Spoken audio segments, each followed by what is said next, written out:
Alright, so here's the craziest thing that's ever happened to me, and I still can't decide if I'm a genius or an idiot for how I handled it. It all started when I was taking out the trash behind my apartment building. I live in one of those older complexes where the dumpsters are in this sketchy little alley. It's not the kind of place you want to hang out, but it's not unusual to find random stuff people throw away. Old furniture, electronics, you name it. Anyway, I was tossing my garbage bag when I noticed something sticking out of the corner of the dumpster. At first, I thought it was just a backpack. It was black and kind of beat up, like the kind a high schooler might carry. I don't know why, but I felt weirdly compelled to check it out. Maybe I thought someone accidentally threw it away or something. So, I grabbed a stick because, let's be real, I wasn't about to touch it with my bare hands, and dragged it closer.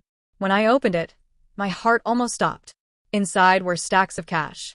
Like, actual bundles of $100 bills, neatly wrapped in rubber bands.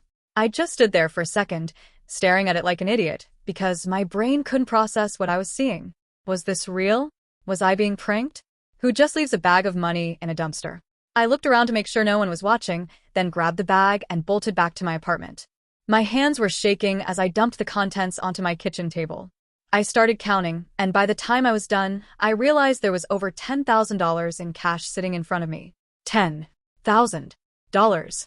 Now, here's where things get complicated. My first thought was, this is it. I've won the trash lottery. But then my second thought was, wait, what if this money belongs to someone dangerous? I mean, it's not like normal people just leave that kind of cash lying around. What if it was drug money? Or stolen? Or worse, what if someone was watching me right now, waiting to see what I'd do? I decided to do the responsible thing and called my best friend, Jake. Jake's the kind of guy who always has an opinion, even if it's a terrible one. When I told him what happened, he immediately said, dude, you need to keep it. Finders keepers, right? Yeah, but what if someone comes looking for it? I argued. Jake laughed. What are they going to do, knock on every door in your building? Relax. If they cared about it that much, they wouldn't have left it in a dumpster. He had a point, but I still felt uneasy. I spent the next few hours pacing around my apartment, trying to decide what to do. Part of me wanted to take it to the police, but another part of me didn't trust them not to just keep it for themselves. Plus, I was broke. Like, eating instant noodles every night broke. That money could change my life. Finally, I made a decision. I'd keep it, but I wouldn't spend it right away. I figured if no one came looking for it after a few weeks, it was fair game. So, I stuffed the cash into an old shoebox and hid it in the back of my closet. For the first few days, I was paranoid as hell. Every time I heard a noise outside my door, I thought it was someone coming to get me. I even started avoiding the alley altogether, just in case. But after a week, nothing happened. No shady characters showed up, no police came knocking, and I started to relax. That's when Jake convinced me to test the waters by spending a little bit of the money. Just buy something small, he said. Like groceries or gas. No one's gonna notice. So, I went to the grocery store and paid in cash. Nothing happened. The cashier didn't even blink. Emboldened, I started using the money for other things, new clothes, a better phone, even a nice dinner at a fancy restaurant. It felt amazing, like I'd finally caught a break in life. But then, things took a turn. One night, I came home from work and noticed something weird. My front door was unlocked.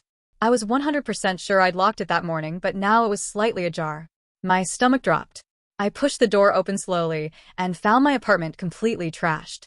Drawers were pulled out, furniture was overturned, and my closet door was wide open. The shoebox with the money? Gone. I panicked. I had no idea who'd broken in, or how they even knew about the money. Had someone seen me take the bag? Had I been followed? My mind was racing, and I felt like the biggest idiot on the planet. I called Jake, freaking out, and he was surprisingly calm about it. Look, man, it's probably better this way, he said. If someone was willing to break into your place for it, that means it wasn't safe to keep in the first place. He wasn't wrong, but it didn't make me feel any better. I spent the next few days looking over my shoulder, half expecting someone to confront me about the money. But nothing happened. It was like the whole thing had just disappeared. To this day, I have no idea who the money belonged to or who broke into my apartment. Part of me thinks it was some kind of criminal operation and I just got caught in the middle.